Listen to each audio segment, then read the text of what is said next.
attention of everyone here, I'd like to introduce our keynote speaker for today, a PhD student with the Australian National University, Nonie Tuxen. Before taking on her PhD research at the Australian National University, Nonie was a student of Gender and International Studies here at Monash. She participated in the first international conference for undergraduate research last year, where she won a prize for Best Speaker. Nonie's research currently, and for her thesis, has looked at the increasing demand for overseas education amongst the Indian urban middle class. Last year, Nonie presented her research at ICUR and submitted a section of her thesis to Reinvention, our associated journal. Her article for Reinvention was titled Arranged Love, Conceptualizing Marriage on Shaadi.com, and looked at the various testimonials of women on an Indian marriage website. Nonie analysed over 200 testimonials and came to the conclusion that the idea of arranged marriage and love marriage is no longer mutually exclusive amongst the women that she analysed. Her efforts in completing a thesis and submitting a selection of her research to publication in Reinvention have contributed greatly to her ability to go on and win an APA scholarship and study further over at the Australian National University. In her research, she will travel to Mumbai, various places in India, to look further into what she's already been researching. She's back here today to tell us a bit about her current research and her experience as a researcher, and how ICUR can also promote research skills. Thank you, Nonie.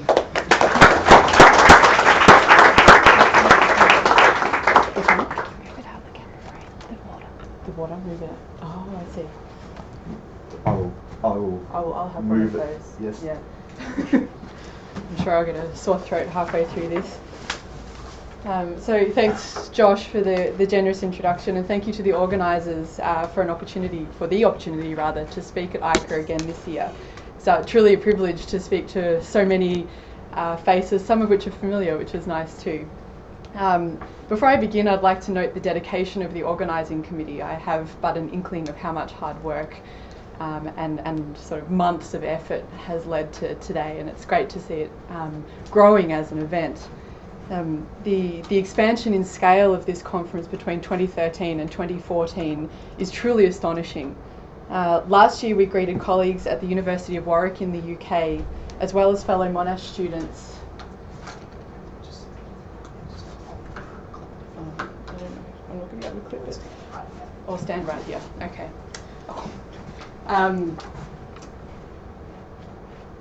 Where am I? So we greeted fellow colleagues at the University of Warwick in the UK, as well as Monash students in Malaysia and South Africa. This year it's my pleasure to welcome to the live stream Nanyang Technological University and Singapore Management University, the University of Washington in the US, and the University of Western Australia, as well as those here with me at Monash today. I'd also like to welcome colleagues at Baruch College in New York City, the University of Warwick, and Monash, Malaysia, who will also be online later today. I'd like to thank everyone who attends as audience members today, and lastly to congratulate all of the students here who've been selected to present at ICUR today. I've already attended one session and was very impressed by the calibre of research, and I look forward to attending a couple more this afternoon. So I thought that since I'm now a postgraduate student and have therefore crossed over to the metaphorical dark side of student life, which sadly makes me ineligible to present here today, that I would indulge in telling you a little about my current research nonetheless. But don't fret, there will be a moral to the story, and I'll get to that in due course. So as Josh mentioned, I'm currently a PhD candidate at the Australian National University. I'm working on a project that explores the urban Indian middle class and the increasing desire for and access to overseas education. Specifically, I'm interested in the relationship between overseas education and what Pierre Bourdieu calls capital accumulation. The hypothesis underpinning my thesis, or my research, is that overseas education is used as a stepping stone towards the accumulation of more significant forms of capital, such as residency or citizenship in a desirable country, upwardly mobile marriage, English language fluency, as well as property or goods purchased with remittances.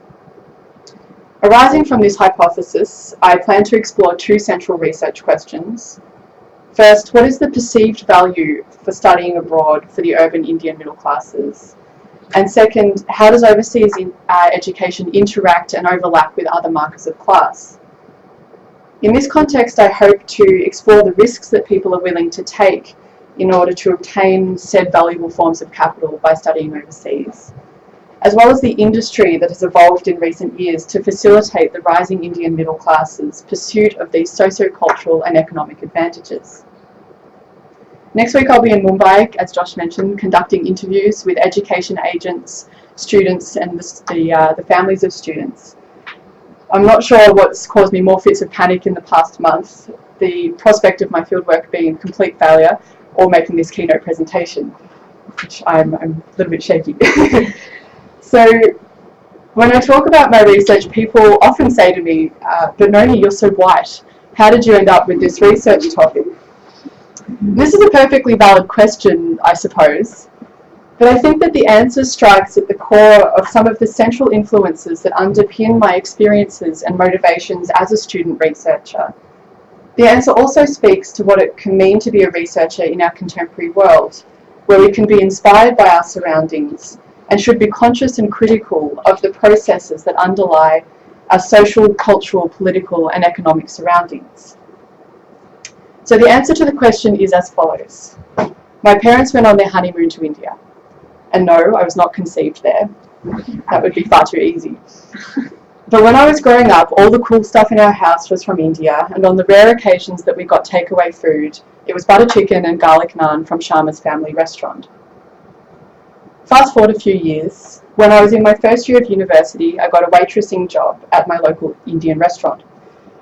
After a few weeks, I started to get to know the kitchen staff and realised that they were all here in Australia on student visas, all of them studying cookery at private colleges that I'd never heard of. The kitchen staff in this restaurant had a fairly high turnover rate. For many of those that worked in the kitchen, this was their first job in Australia and they moved on to better things as soon as they could. One day we had a new chef on the tandoor, and the tandoor is the big, very hot cylindrical clay oven where they make the naan and roti breads. Working on the tandoor is easily the worst and toughest job in any Indian restaurant around the world.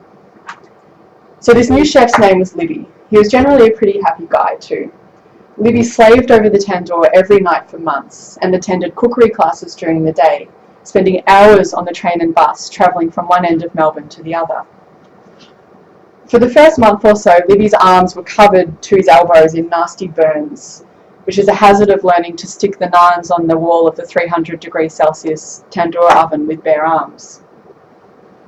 After about 3 months, he'd got the hang of it though, and was the best tandoor chef that we'd ever had. One day I came into the kitchen and unexpectedly found Libby sobbing over the tandoor as he continued to pull naans from the oven at a formidable pace. When I asked what was wrong, he turned to me and said, "When I came to Australia, this is not how I imagined my life would be. My arms are covered in scars from the burns. I work hard but get paid so badly that I share a bedroom with 3 other people. And I only get about 4 hours of sleep every night in between work and study. And I'm really unhappy. But I can't tell my family about this because they've paid a lot of money for me to come here and I don't want to disappoint them." Suddenly the garlic naans of my childhood changed in meaning.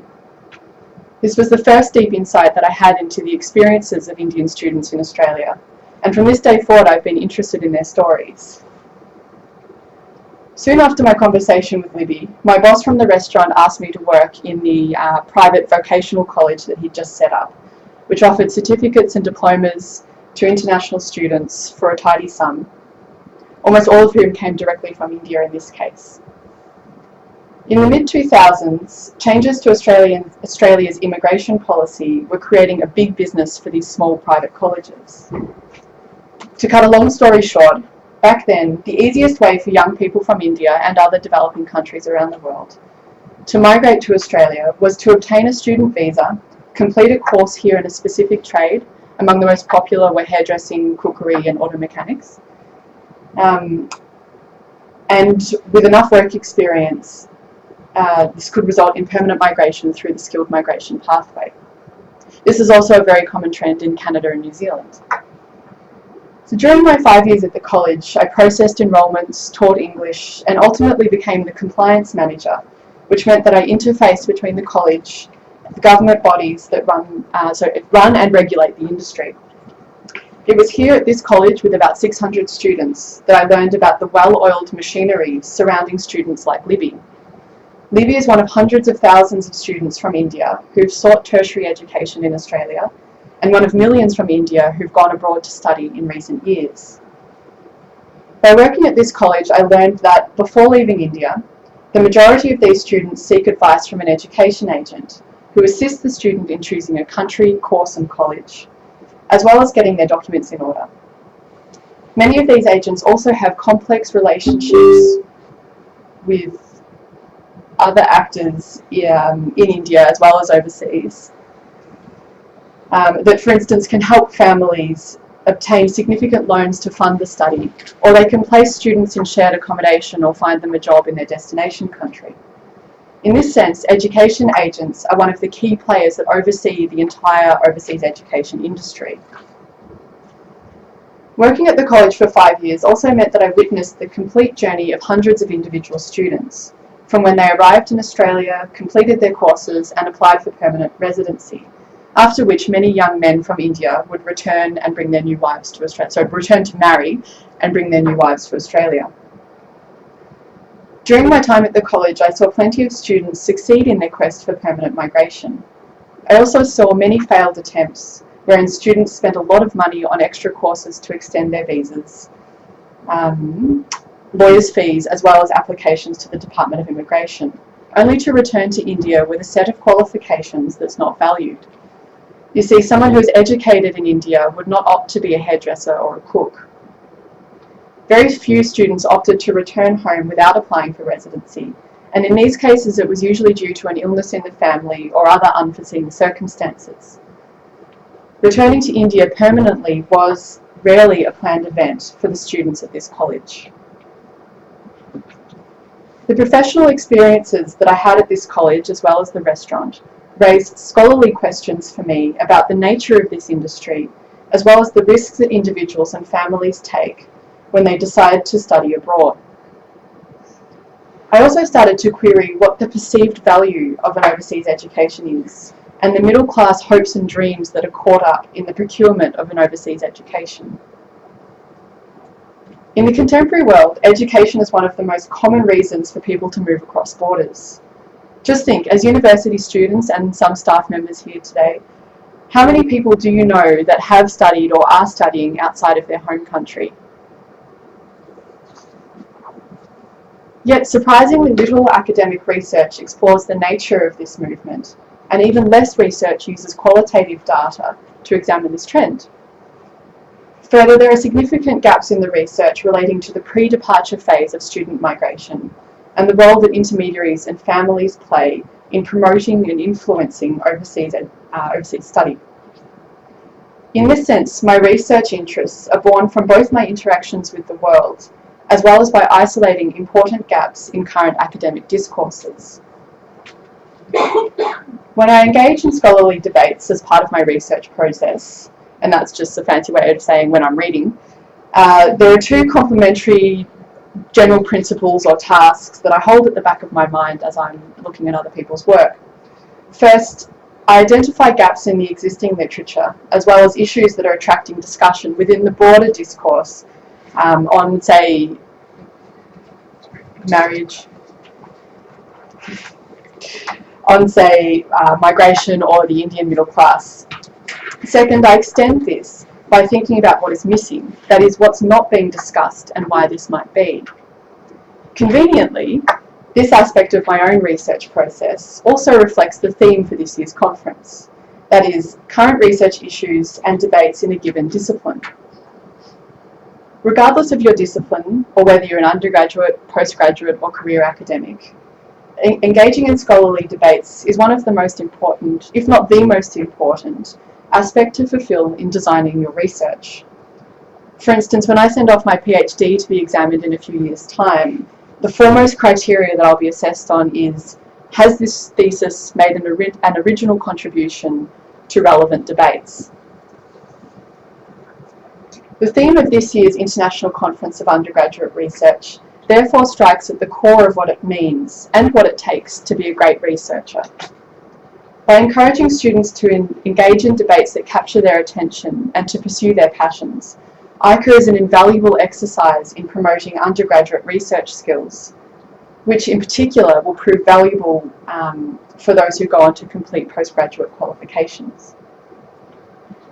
This theme, combined with the unique global platform that ICUR provides, makes this an incredible opportunity for promising researchers to showcase their research on an international stage, as well as to hone tangible skills such as public speaking and conference networking.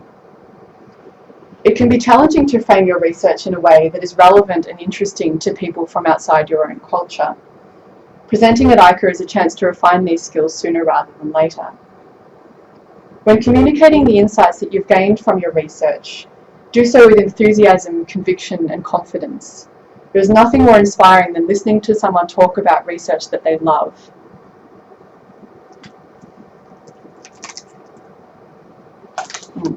Excuse me.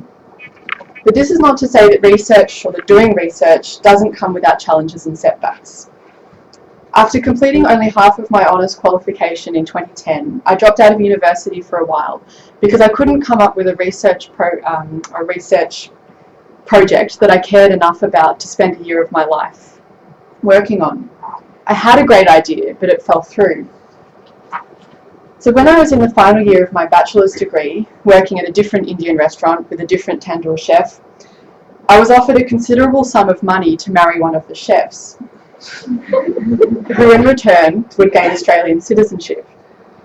I was assured that we would only have to live together for 2 years, after which we would get a divorce, and the relationship would be nothing more than contractual, although we would have to share a bed.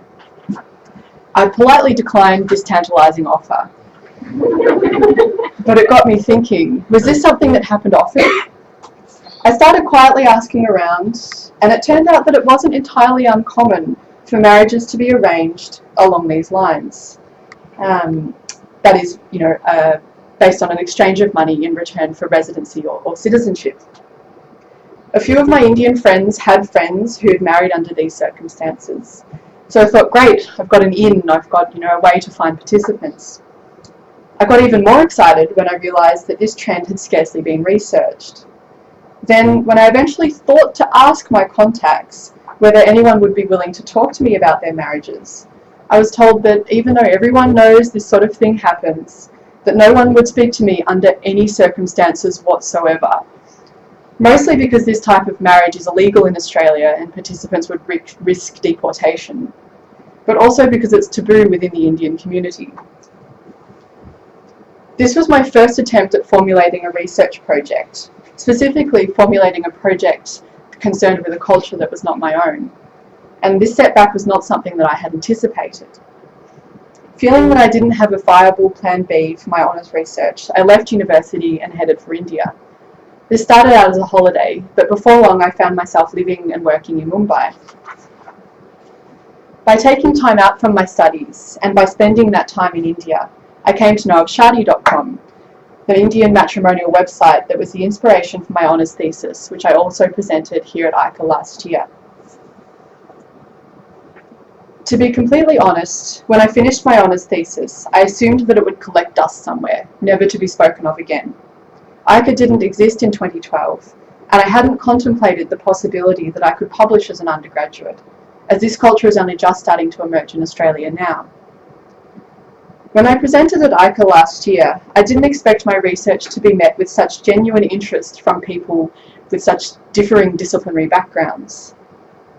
Suddenly I felt part of a community of people who didn't come together under a disciplinary umbrella, which is typically the case with academic conferences, but rather we were all interested in research and we all happened to be undergraduates. At ICUR 2013, I learned about the use of the female condom in HIV prevention in Africa, cross-dressing in 18th century France, what Australian men know about prostate cancer, and I tried to learn about two-body quantum system with elliptic pair potential, but I'm afraid that one's still beyond me. My experiences at ICUR and with the Reinvention Journal made me realise that not only is undergraduate research alive and well, but that undergraduates can make important contributions to academic discourses when presented with the right opportunities. ICUR also represents what is intrinsically valuable about a university education. Academic work, undergraduate or otherwise, encourages us to frame certain questions in ways that cannot be done in the real world. Academia allows individuals to question what might otherwise be normalised and provides a platform to disseminate this creative and critical knowledge. Although the university can sometimes feel like a non-porous bubble, it seems timely to remember that without academic discourses and debates, our development as individual societies, as well as a global society, would be very different. As the next generation of researchers, the perpetuity of these debates is in our hands. As budding researchers, it's important to allow ourselves time to cherish the process of researching and to relish the luxury of advanced thinking that our university educations have taught us. In the words of Raymond Gaita, a respected philosophy professor from King's College London and Melbourne University, quote, "One needs time to muse, to meditate. Meditative reflexiveness does not issue quickly in publications and is often not sure of itself. It is seldom impressive on its feet. Yet for those of us who are not geniuses, it nourishes critical reflection, enabling one sufficient space and time to step back, and to examine assumptions one might otherwise not have noticed." This approach, I feel, is key to producing good research. Constantly question and reevaluate what you are doing and why you are doing it. By questioning your personal philosophy and the reasons underpinning why you're doing the research that you are, you're likely to encounter some sticky questions about what it means to do research. What's the point? The answer, of course, will vary depending on your discipline and on the type of research that you're doing. If, for instance, you're developing a cure for cancer, then I imagine you could satisfactorily answer this question without an ongoing internal wrestling match. However, if you're like me and many others in universities around the world, then the answer may not be as straightforward. On the one hand, an undeniable reality is that doing research can get us a job, and hopefully a job that pays well too. I'm sure that notion will resonate most strongly with the humanities students in the audience. On the other hand, as I've alluded to earlier, research allows us to cultivate a broad sense of community and to engage in meaningful ways with other people, other groups, other cultures or societies, as well as with our own surroundings. In this sense, research allows us to develop as individuals and to foster a common humanity. With this in mind, I think the significance of the International Conference of Undergraduate Research becomes clear. Thank you.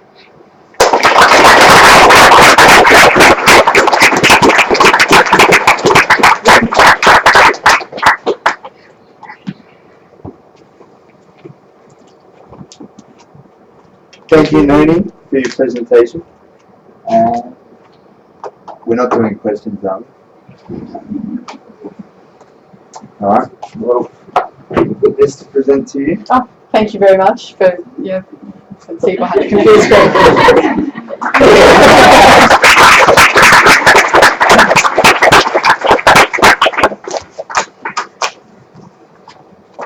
That's it. Is that it? Yeah.